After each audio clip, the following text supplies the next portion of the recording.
یہ تمام سب نمازیں پڑھ رہا ہے، حلال کھا رہا ہے، حرام سے بچ رہا ہے، روزے رکھ رہا ہے، پانچ رمضان کے روزے رکھ رہا ہے، اللہ توفیق دے حج بیت اللہ، تو وہی سب سے بڑا ہے، بھلے وہ موچی کیوں نہ ہو، بھلے وہ جھاڑو مارنے والا کیوں نہ ہو، بھلے وہ چمڑا کاٹنے والا کیوں نہ ہو، بھلے وہ جوتے کی پالش کرنے والا کیوں نہ ہو، بھلے آپ کے سماج کا سب سے گرا پڑا یا سب سے چھوٹا آدمی کیوں نہ ہو، اللہ کے نزدیک وہ بہت بڑا مقام اور بہت بڑا رتبے والا شخص مانا جاتا ہے۔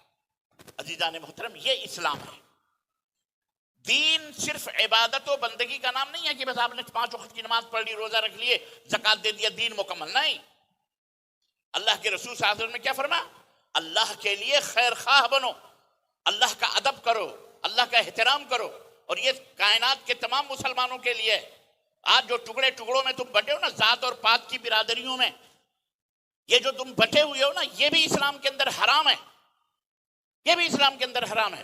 اور اس کے بعد شیطان کی دوسری چال میں جو پھنسے کہ مسلمانوں میں فرقے پیدا کیے شیطان نے، وہ حنفی بن گیا، وہ شافعی بن گیا، وہ مالکی بن گیا، وہ قادری بن گیا، وہ نقشبندی بن گیا، وہ حشمتی بن گیا، وہ ایرانی بن گیا، وہ تورانی بن گیا۔ پھر اس کے بعد لسانیت کے طور پر ایک دوسرے سے ہم جدا ہیں، لڑ رہے ہیں۔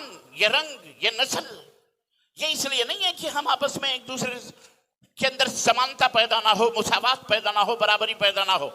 اسلام کے اندر مساوات اور برابری، اِنَّا خَلَقْنَاكُم مِّن ذَكَرٍ وَأُنثىٰ وَجَعَلْنَاكُمْ شُعُوبًا وَقَبَائِلَ لِتَعَارَفُوا۔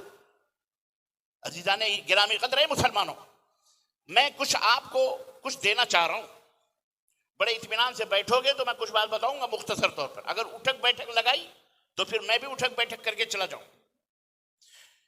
کوئی مشن ہے مسلمانوں کی زندگی کا، کوئی ایک مقصد ہے، مسلمان نے آپ کو ایک دنیا کے لیے ایک الگ کوالٹی بنا کے بھیجا ہے۔ آپ اپنی حقیقت کو سمجھو۔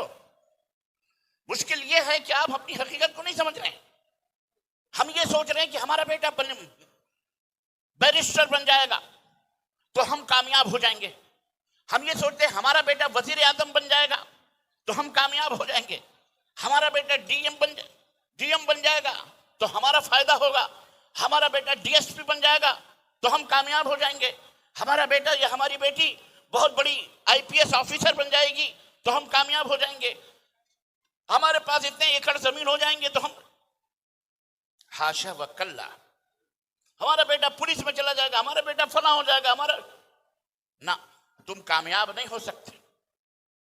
تم یہ نہ سوچو کہ تمہاری یہ سوچ بہت اچھی ہے۔ مسلمانوں میں کیا ڈی ایس پی نہیں ہے، ایس پی نہیں ہے، پی ایس آفیسر نہیں ہے، وزیر اعظم نہیں ہے، وزیر داخلہ نہیں ہے؟ 57 ملک مسلمانوں کے پاس موجود ہیں، 57 ممالک، اور ہماری تعداد پوری دنیا کے اندر آج سے 1550 برس پہلے محمد الرسول اللہ صلی اللہ علیہ وسلم نے میدان بدر کے اندر 313 مسلمان لے کر کے، وہ بھی بچوں کو بھی شامل کیا گیا، لڑایا تھا تو 313 مسلمان تھے۔ وہاں سے اسلام کا یہ پیغام چلتے چلتے چلتے 1550 میں آج ہم 150 کروڑ مسلمان پوری دنیا کے اندر موجود ہیں۔ کتنے؟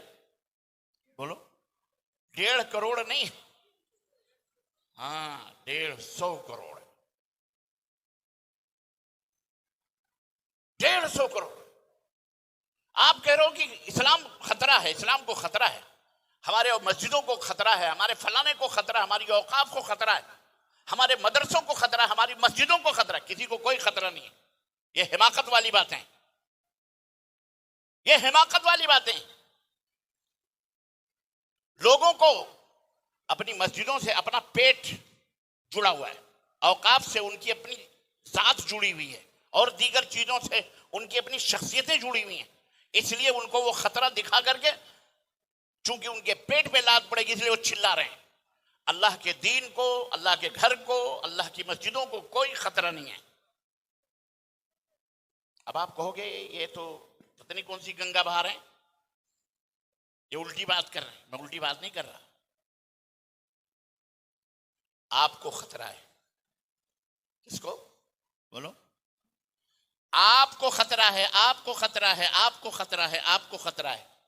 آپ خطرے میں ہیں، آپ خطرے میں ہیں۔ اسلام خطرے میں نہیں ہے، اللہ کا گھر خطرے میں نہیں ہے، اللہ کے بنائے ہوئے مدارس خطرے میں نہیں، آپ خطرے میں ہیں۔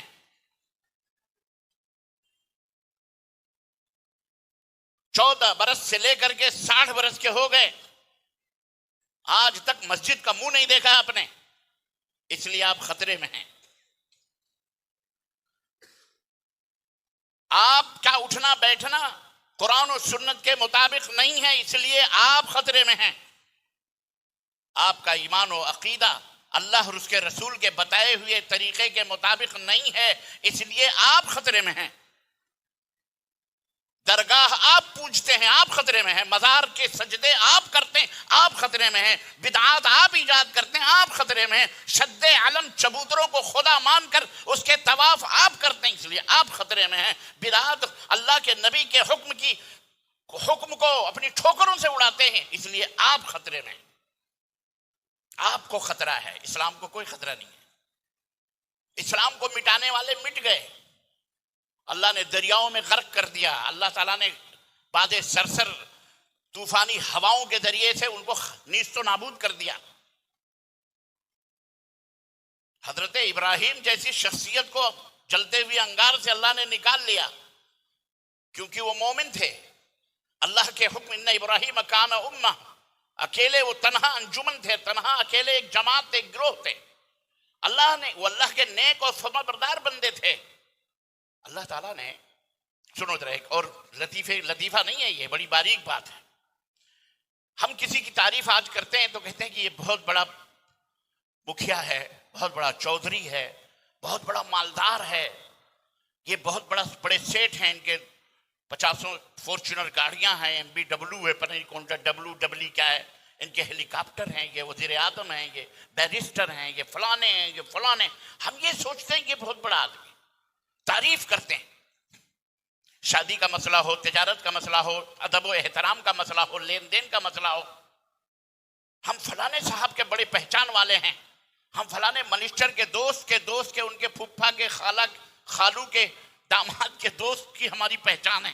اتنی لمبی پہچان بتا کر کے ہم اس کی عزت کرتے ہیں۔ اللہ تبارک و تعالیٰ کی نظر میں ان چیزوں کی کوئی وقت اور اہمیت نہیں۔ اللہ تبارک و تعالیٰ نے سیدنا ابراہیم علیہ السلام جو اتنے عظیم تھے، اتنے بڑے تھے کہ اللہ تبارک و تعالیٰ نے اپنے نبی سے یہ فرمایا کہ وَاتَّبِعْ مِلَّةَ إِبْرَاهِيمَ حَنِيفًا، اے میرے حبیب آپ بھی ملت ابراہیمی، دین ابراہیم کی پیروی کریں۔ آپ کو بھی کس کی پیروی کرنا ہے؟ سیدنا ابراہیم، ان کے ملت کی پیروی کریں۔ وہ مقام تھا ابراہیم علیہ السلام کا کہ آج نمازوں میں اگر آپ ان کا نام لے کر درود نہ پڑھیں تو آپ کی نماز ہو سکتی؟ بولو اللہم صلی علی سیدنا محمد وعلی آل محمد کما صلیت علی ابراہیم وعلی آل ابراہیم۔ وہ رتبہ اور مقام دیا اللہ تعالیٰ نے۔ اور جب حضرت ابراہیم کی تعریف فرمائی تو کیا فرمایا؟ کیا کہا؟ وَقَالُوا كُونُوا هُودًا أَوْ نَصَارَىٰ تَهْتَدُوا۔ یہ یہودی، یہ نصرانی کہتے ہیں، یہودی کہتے ہیں یہودی بن جاؤ جنت میں جاؤ گے، کرسچن کہتے ہیں کرسچن بن جاؤ جنت میں جاؤ گے۔ قل، اے میرے حبیب یہ کہہ دو، بل ملت ابراہیم حنیفاً، نہ تم یہودی بن کے جنت میں جا سکتے ہو، نہ کرسچن بن کے جنت میں جا سکتے ہو، بلکہ اگر تمہیں جنت میں جانا ہے تو ملت ابراہیم، دین ابراہیم کی پیروی کرو گے تو جنت میں جاؤ گے۔ اور یہ دین ابراہیم کیا ہے؟ وَمَا كَانَ مِنَ الْمُشْرِكِينَ، وَمَا كَانَ مِنَ بولو مشرکین۔ ابراہیم مشرک نہیں تھے، ابراہیم مشرک نہیں تھے۔ اور آج 80% ابراہیم کا نام لینے والے، درود پڑھنے والے مشرک ہیں۔ 80 سے 85% آپ کے بھارت کے اندر موجود، آپ کے بھارت میں موجود ہے، اور آپ کو بھی وہ مشرک بنانا چاہتے ہیں۔ الٹا چور کوتوال کو ڈانٹے، پبلک کے اندر تقریریں ان مشرکوں کے ملانے کر رہے ہیں اور کہہ رہے ہیں کہ اگر وہابی خانہ کعبہ کا طواف کرتے ہوئے مر جائے تو وہابی جہنم میں جائے گا، اور ہمارا سنی بھائی کہتے ہیں، اپنے آپ کو سنی کہتے ہیں نا، وہ یہ بدعتی جتنے بھی بدعتی یہ اپنے آپ کو کیا کہتے ہیں؟ بولو. سنی کہتے ہیں. سنی مطلب سن کے مسلمان ہوئے ہیں. سنی اگر رنڈی کے کوٹھے پہ مر جائے تو بھی جنت میں جائے گا. استغفر اللہ. ان کا مولوی آج یہ بات کہتا ہے. 80% 85% کلمہ پڑھنے والا مسلمان بر صغیر کا شرک کے غلاظتوں میں سسکیاں لے رہا ہے, ڈوبا ہوا ہے. خطرے میں کون ہے؟ اسلام خطرے میں. خطرے میں وہ مسلمان جو اپنے آپ کو مسلمان کہتا ہے لیکن وہ شرک کے اندر ڈوبا, پتہ ہی نہیں اس کو شرک کیا ہے, اس کو نہیں پتا ہے. درگاہ کے سجدے کرتا ہے, وہاں جا کے نیاز اور فاتح چڑھا, چادریں چڑھاتا, طواف کرتا, اور بابا ہمیں بیٹا دے دو, بیٹی دے دو, وہاں درخواستیں پیش کرتا ہے, باقاعدہ لیٹر لکھ لکھ کے مزار کے نیچے چادر کے نیچے رکھتا ہے. اور اس کا عقیدہ یہ ہوتا ہے کہ یہ بابا جو نومن مٹی کے نیچے لیٹا مرا ہوا ہے, دفن ہے, یہ رات کو یا کبھی بھی یہ چادر اٹھا کر اور وہ خطیں سب کے پڑھتا ہے اور ان کی مرادیں پوری کرتا ہے. اور جھوٹ بولنے والے پر اللہ کی لعنت ہو, یہ عقیدہ ہے. کیونکہ ایک زمانے میں درگاہ کے پاس بیٹھ کر یہ بندے ناچیز خود درخواستیں لکھا کرتا تھا. جی جناب. اور جیسا مرغا دیکھتا تھا ویسے ہی اس سے بات کرتا تھا.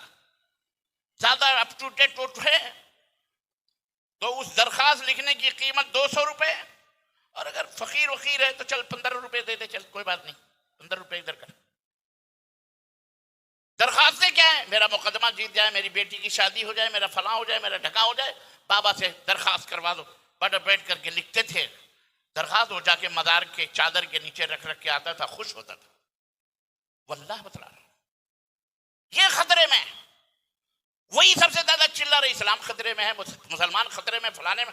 اب اسلام خطرے میں نہیں ہے. اللہ نے اسلام کو نازل کیا, انا نحن نزلنا الذکر وانا لہ لحافظون. پہلے یہودیوں نصرانیوں کے کندھوں پہ تھا یہ اسلام, انہوں نے قطر بیعت کیا, انہوں نے تحریفات کی, مٹایا, اپنا اپنا ڈالا اس کے اندر, اس لیے وہ اللہ تعالیٰ نے اس کو کلوز کر دیا, وہ بند کر دیا, منسوخ کر دیا, ختم کر دیا, اور قرآن نازل فرمایا, اپنے نبی کو نازل فرمایا. یہ دین اسلام کو نیا آیا, اور پھر اس کے بعد اللہ نے فرمایا ہم اس کی حفاظت, ہم نے اس کو اتارا ہے, اب ہم اس کی حفاظت کریں گے.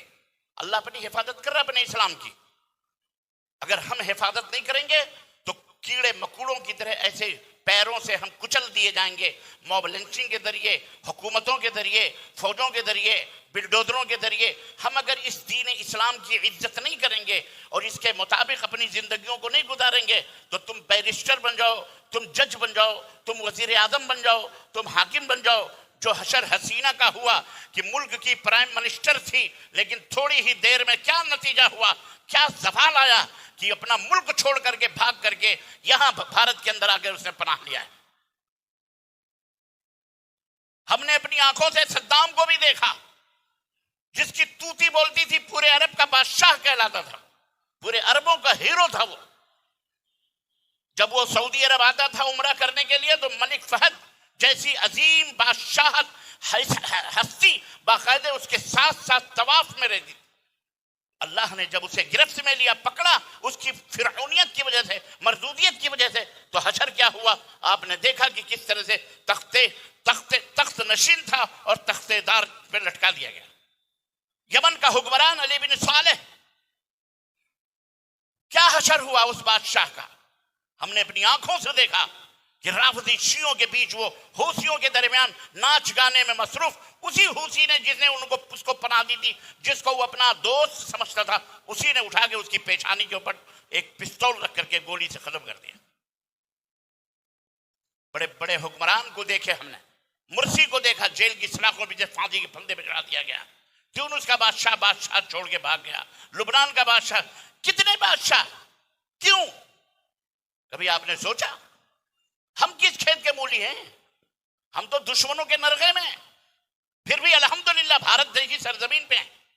اس زمین کا ذرہ ذرہ ہمارا ہے, ہمارا ہے. ہمیں اللہ تبارک و تعالیٰ نے یہ کیک پیس دیا ہے, اس کو سنبھال کر پیار اور محبت سے اس کو آگے بڑھاؤ اس ملک کو، اس وطن کو نیک بناؤ، صالح بناؤ، اچھا بناؤ۔ اللہ نے ہمیں اس لیے پیدا کیا ہے، ہماری ذمہ داری ہے۔ صرف نماز روزہ پڑھنا ذمہ داری نہیں ہے، اس میں بھی ہم نل ہیں، نہ خدا ہی ملا، نہ مثال صنم، نہ ادھر کے رہے نہ ادھر کے۔ شادی ہے تو گھوڑے جوڑے، دعوتیں، باراتیں، اور جناب جہیز اور پہیز، لعنتیں یہ کافروں کی۔ تمہارا پیٹ کب بھرے گا؟ کب اپنے بچوں کی شادیاں بغیر جہیز کے کراؤ گے؟ کافروں کی نقالی کر کر کے کھوسٹ بڈھے ہو چکے ہو، دانت نکل چکے ہیں منہ کے، مر جاؤ گے کچھ دن کے بعد، کیا جواب دو گے اللہ تعالیٰ کیا؟ یہ حرام کھا کے جا رہے ہو۔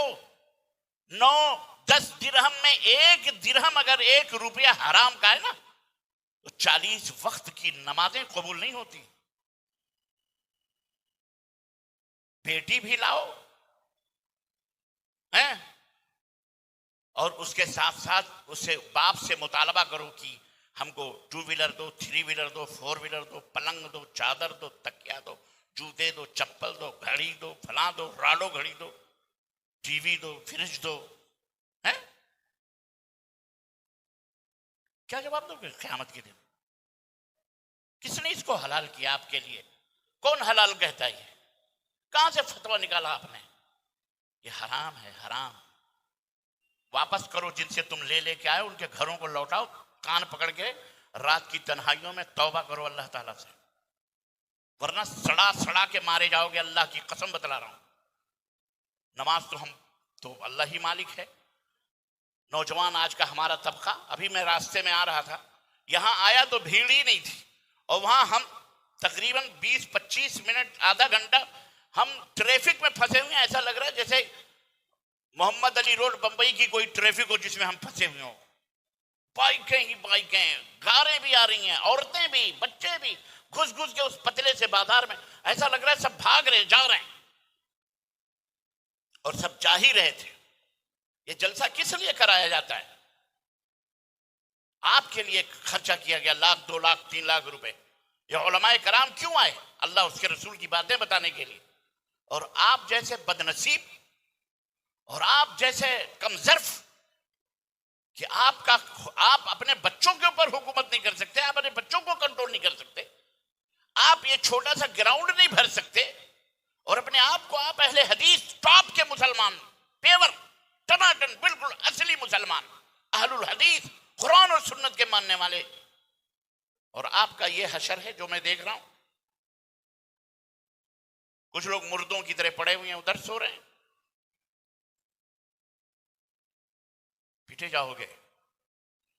اللہ تبارک و تعالیٰ کے ساتھ خیر خواہی کرو، اللہ کے لیے اس دین کو زندہ کرنے کے لیے زندہ بنو۔ تم ایک الگ کوالٹی ہو، کنتم خیر امت اخرجت للناس، تم ایک الگ کوالٹی ہو۔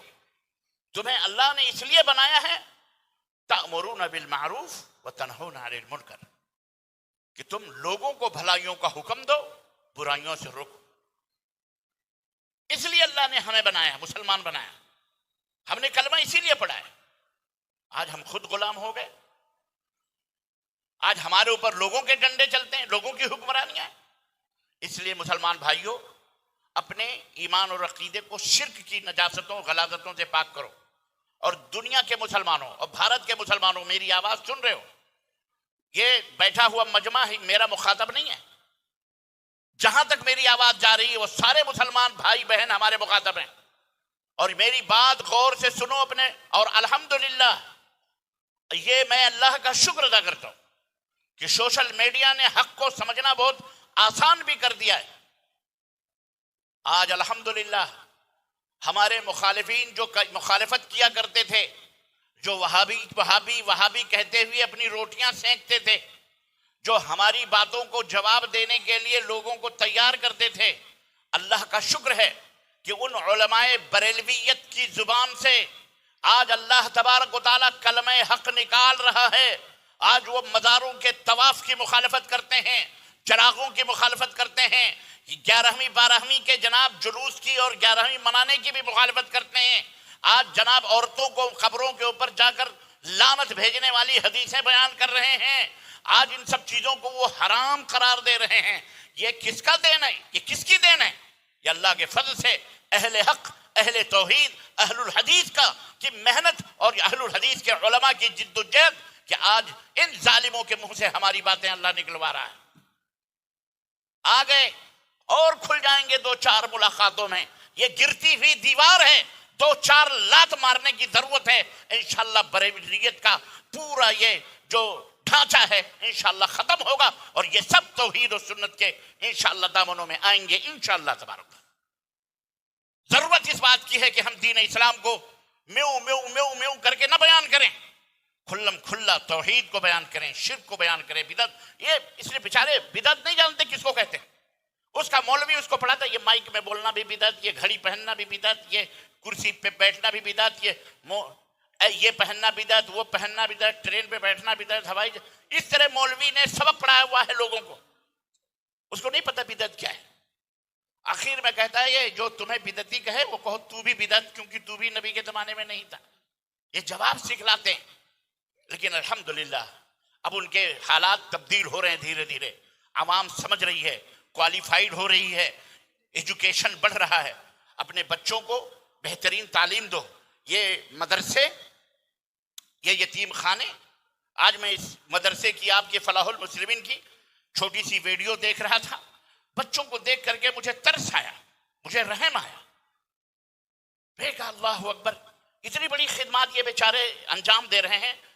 یہ یتیم بچے ہیں، یہ محلے کے گاؤں کے بچے ہیں. کسی کے پیر میں چپل نہیں ہے، کسی کے پجامے صحیح نہیں ہے، کسی کے تہبندی لنگیاں ہی چھوٹی چھوٹی پہن کے کھڑا ہوا ہے. اسمبلی ہال میں سارے جہاں سے اچھا ہندوستان ہمارا پڑھ رہا ہے. میں اپنے علماء حضرات سے کہوں گا کوالٹی اچھی بناؤ ذرا. وہ یتیم خانے، وہ یتیم ہیں تو ان کو احساس نہیں ہونا چاہیے کہ ان کے سروں سے ان کے ماں باپ کا سایہ اٹھ چکا ہے. آپ اس کے ماں باپ. مدارس کے جو علماء ان بچوں کو پڑھاتے ہیں حرام سمجھیں اپنے اوپر کہ کسی کے بچے کو تماچے ماریں. حرام ہے ان کے اوپر تماچے. تمہیں مارنا اپنی اولاد کو جا کے مارو، اپنے بیوی بچوں کو لات سے مارو، کسے مارو.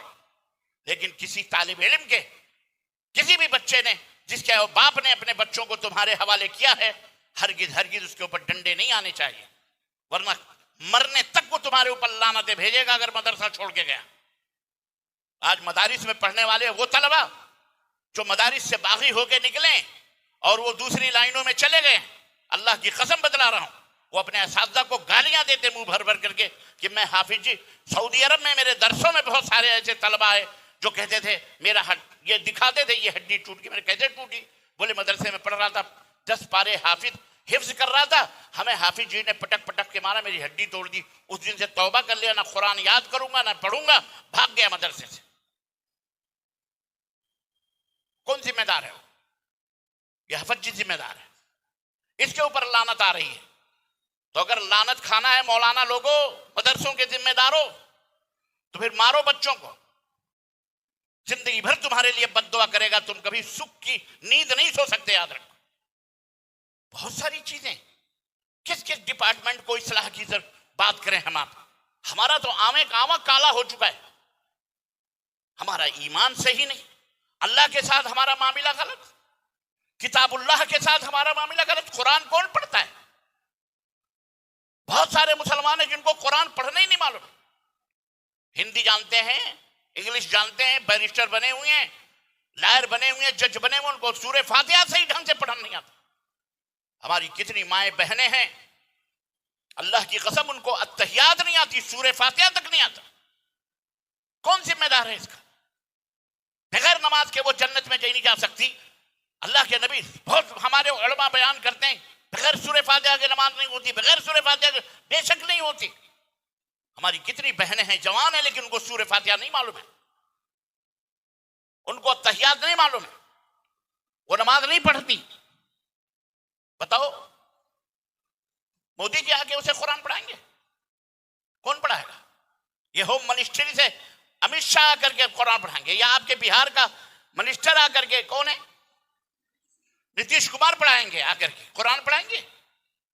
یہ تمہارے لیے روڈ بنوا دیں نتیش صاحب، اور غربت ذرا دور گھر ور بنوا دیں تو یہی بہت بڑا کام کروا دیں، وہ یہ بہت بڑی بات ہے. لیکن تم تو اپنے گھروں کے ذمہ دار ہو. اپنے بچوں کو قاعدہ بغدادی، نورانی قاعدہ بغدادی ان کو پڑھانا سکھاؤ، قرآن سکھاؤ. قرآن یہ سب سے بڑی دولت ہے. اور یہ مدارس میرے عزیزوں، میرے مسلمان بھائیوں، 2 روٹی ہے نا، 1 روٹی کم کھاؤ، 1 روٹی کھا کے پانی پی لو، 1 روٹی مدرسے والوں کو دے دو، تب کامیابی تمہارے قدم چومے گی، تم کامیاب ہو سکتے ہو. حل میں مزید سب کچھ ہمیں ہی ملنا چاہیے. مدرسے والے بھیک مانگیں، چندہ کریں بیچارے، اس میں بھی پیٹ نہ بھرے ان کا، تو ہمارے اوپر افسوس ہے. ہمارے یہاں گورنمنٹ نہیں مدرسوں کو دینے والی، مولوی حضرات کو بیچاروں کو تنخواہ گورنمنٹ نہیں دیتی ہے. پاتے ہوں گے کچھ مولوی لوگ چندے پاتے ہیں، گورنمنٹ کی سروس کرنے والے پاتے ہیں، وہ الگ کوالٹی کے مولوی لوگ ہیں بیچارے. لیکن بہت سارے مولوی آپ ہی کے صدقات اور خیرات پر پڑھاتے ہیں. آپ کے بچوں کو قرآن پڑھاتے ہیں، ادب سکھاتے ہیں، نماز پڑھاتے ہیں، طہارت سکھاتے ہیں، کپڑا صاف رکھنا سکھاتے ہیں، تہذیب سکھاتے ہیں، تمدن سکھاتے ہیں، زبان سکھاتے ہیں، سماج اور معاشرے میں کیسے زندگی گزارنا وہ بھی سکھاتے ہیں، بولنا سکھاتے ہیں، چلنا سب کچھ سکھاتے ہیں. اور وہی حضرات بیچارے بھوکے ہیں، انہی کے بچے غریب ہیں، دوا کے لیے پیسے نہیں، علاج نہیں. یہ آپ کی ذمہ داری ہے. پورے بھارت کا مسئلہ بڑا عجیب و غریب ہے، اس کو سمجھنا پڑے گا ہم کو بیٹھ کر، ایسے ہی چھوٹی چھوٹی کانفرنسیں کر کر کے. اور یہ نوجوانوں کو بھی سمجھنے کی ضرورت ہے. اگر آپ پڑھ رہے ہیں، ڈاکٹر ہیں، آپ لائر ہیں، آپ وکیل ہیں، آپ بیرسٹر ہیں، آپ اپنی زندگی کا صدقہ نکالیے، اپنی زندگی کی زکات نکالیے. مولانا کہاں سے تشریف لائیں؟ سدھارتھ نگر کہاں ہے؟ میں آیا کہاں سے؟ ایک کونے سے دلی سے سفر کرتا ہوا بھاگتا بگڑتا حیدرآباد سے ہوتا ہوں، میں یہاں رہا ہوں. اور پھر یہ ہم نکال رہے ہیں، محنت کر رہے ہیں، اور آپ مرغ مسلم کھا کے الحمدللہ سورے ٹھرے مار کر کے. آپ کا فرض یہ، اپنے گھر کو تو سنبھال لو. آپ اپنے بیوی کو، اپنی اماں کو، اپنی دادی کو، اپنے دادا کو، ان کو سورہ فاتحہ سکھاؤ، ان کو درود سکھاؤ، جس کے بغیر نماز نہیں ہوتی. اللہ اکبر، سبحان ربی الاعلیٰ، سبحان ربی العظیم تو آسان ہے، سب کہہ لیتے ہیں، لیکن سورہ فاتحہ ذرا لمبی ہے. بیٹھ کر کے سکھاؤ. ہر مسلمان قرآن کو پڑھے، ترجمے کے ساتھ پڑھے. اگر ویسے نہیں، صرف قرآن ہی پڑھے. ہر روزانہ یہ وتیرہ بنا لو کہ ہمیں 1 صفحہ قرآن ضرور پڑھنا ہے. 1 صفحہ قرآن. صبح اٹھے، فجر کی نماز پڑھی، قرآن لیا، موبائل میں ہے موبائل میں پڑھ لیا، گھر میں پڑھ لیا، اور وقت ہے ترجمے کے ساتھ پڑھ لیا. سمجھ لیا. ہر عورت اپنی زندگی کا آغاز قرآن کریم سے کرے. شام کو بھی بچوں کو قرآن لے کے بیٹھ کے پڑھائے. اپنے گھر کو ماحول بناؤ. کوالٹی آپ الگ ہیں، آپ سیکھو. اب پہلے اپنے دین کو سیکھو، پہلے لا الہ الا اللہ کو سیکھو، اس کو سمجھو اور اس کو سمجھاؤ اپنے گھر سے. یا ایھا الذین آمنوا قوا انفسکم واہلیکم نارا. اے ایمان والو، خود کو بھی اور اپنے آل اولاد کو بھی جہنم کی آگ سے بچاؤ. سمجھ بات آئی؟ اور انشاءاللہ کرو گے، انشاءاللہ تعالی قربانیاں پیش کرو. ہندوستان آپ کو اللہ تعالیٰ نے گفٹ کی شکل میں دیا ہے. بھارت ہمارا مختلف پھولوں کا گلدستہ ہے. آپ اس کے باغبان ہیں، آپ اس کی دیکھ ریکھ کریں اور آپ اس کو سدھاریں، سمجھائیں، آگے بڑھیں دھیرے دھیرے. نبی کریم صلی اللہ علیہ وسلم سے بڑھ کر قیمتی ہمارے گال، ہمارے بدن، ہمارے جسم نہیں ہو سکتے.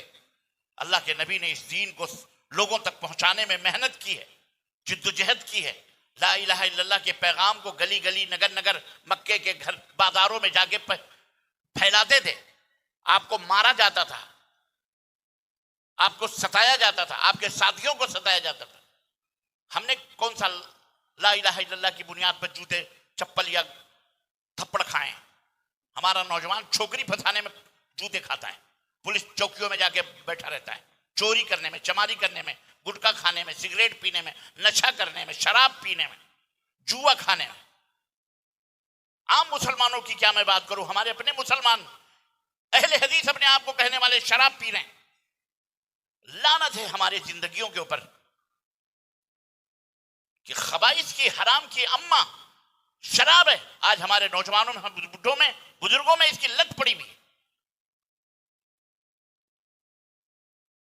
کون سے اسلام کی ہم بات کریں؟ اللہ کے رسول صلی اللہ علیہ وسلم فرمایا اللہ کے لیے خیر خواہی ہو، اللہ کی کتاب قرآن کے لیے، مطلب قرآن کو صرف چوم چاٹ کے ایسے نہ رکھو کہ کوئی مر گیا تو مردے کے اوپر قرآن خوانی کر رہے ہو، چلو ٹھیک ہے آپ کے علاقے میں نہیں ہوتی، آپ اہل حدیث ہیں، آپ سمجھ رہے ہیں بدعت ہے، لیکن 85% مسلمان قرآن خوانی اسی بھارت اور بر صغیر میں کروا رہا ہے۔ کوئی مر جاتا ہے، کوئی دکان کی اوپننگ ہے، مکان کی اوپننگ ہے، گھر کی اوپننگ ہے، ملا جی کو بلاتا ہے، بیٹھ کے قرآن پڑھواتا ہے اور جناب علی دعا کرواتا ہے کہ نہیں کرواتا قرآن؟ اس کو پتہ ہی نہیں ہے بدعت ہے یہ۔ اب آپ کہو گے تو کہیں چھوڑو ان کی باتیں، یہ تو ہر چیز کو بدعت ہی سمجھتے ہیں۔ کوئی اگر یہ سمجھتا ہے کہ اس قرآن کے پڑھنے سے ہمیں ثواب ملے گا، قرآن ہی تو پڑھ رہا ہے، نہیں، ثواب اس میں نہیں ملے گا، اس کے اوپر عذاب ہوگا اس کو، اس لیے نہیں کہ وہ قرآن پڑھ رہا ہے، اس لیے کہ وہ نبی کے طریقے کی مخالفت کر رہا ہے۔ عیدگاہ کے اندر حضرت علی رضی اللہ تعالیٰ عنہ تشریف فرما تھے، ایک شخص آیا اور جھٹ سے نیت اس نے باندھی اور نماز پڑھنے لگا۔ حضرت علی نے کہا یہ کون سی نماز تو پڑھ رہا ہے؟ تو کہہ رہا میں نفل پڑھ رہا ہوں۔ تو آپ نے فرمایا تجھے اللہ عذاب دے گا۔ اس نے کہا ایعذبنی اللہ علی الصلاۃ، کیا اللہ مجھے نماز پڑھنے پر عذاب دے گا؟ کہا نہیں، نماز پڑھنے پہ عذاب نہیں دے گا، عذاب تجھے اللہ نبی کی سنت کے کو ٹھکرانے کا دے گا، کیونکہ اللہ کے نبی کی یہ سنت مبارکہ ہے کہ عیدگاہ میں 2 رکعت عید کی نماز کے علاوہ کوئی نماز اس سے پہلے نہیں پڑھتے تھے، اور تو اپنے آپ کو بہت بڑا پرہیزگار سمجھ رہا ہے، آگے تو 2 رکعت نماز پڑھ رہا ہے، اس لیے نبی کی مخالفت پر تجھے عذاب ملے گا۔ تو ایسے ہی قرآن خوانی کرنے والے کہتے ہم قرآن ہی تو پڑھ رہے ہیں۔ محترم، قرآن آپ کو کیسے معلوم ہوا کہ مردہ پہ قرآن پڑھنے سے مردہ بخش دیا جائے گا؟ کس نے کہا؟ اللہ کے نبی کی وفات ہوئی، قرآن نہیں پڑھا گیا، اللہ کے نبی کہ ازواج مطہرات کی آپ کی زندگی میں وفات ہوئی، آپ ان پہ قرآن نہیں پڑھا گیا، صحابہ کرام کی وفات ہوئی، شہادت ہوئی، کسی کے اوپر قرآن نہیں پڑھا گیا۔ اگر یہ کوئی دین کی بات ہو تو کہنے کا مطلب یہ ہے بہت سارے مسلمانوں کو پتہ ہی نہیں ہے، بیچاروں کو ملاؤں نے کھانے پینے کے دھندے ایسا گھول میل کیا ہوا بانٹ دیا ہے، فرقے میں، ذات پات میں بانٹا، اور پھر اس کے بعد مذہبوں میں بانٹا، پھر قادری چشتیوں میں بانٹا، پھر پیر پگاڑوں میں بانٹ دیا، رنگ میں بانٹا، نسل میں بانٹا، سب میں بانٹ دیا، اور اپنا الو سیدھا کر رہے ہیں۔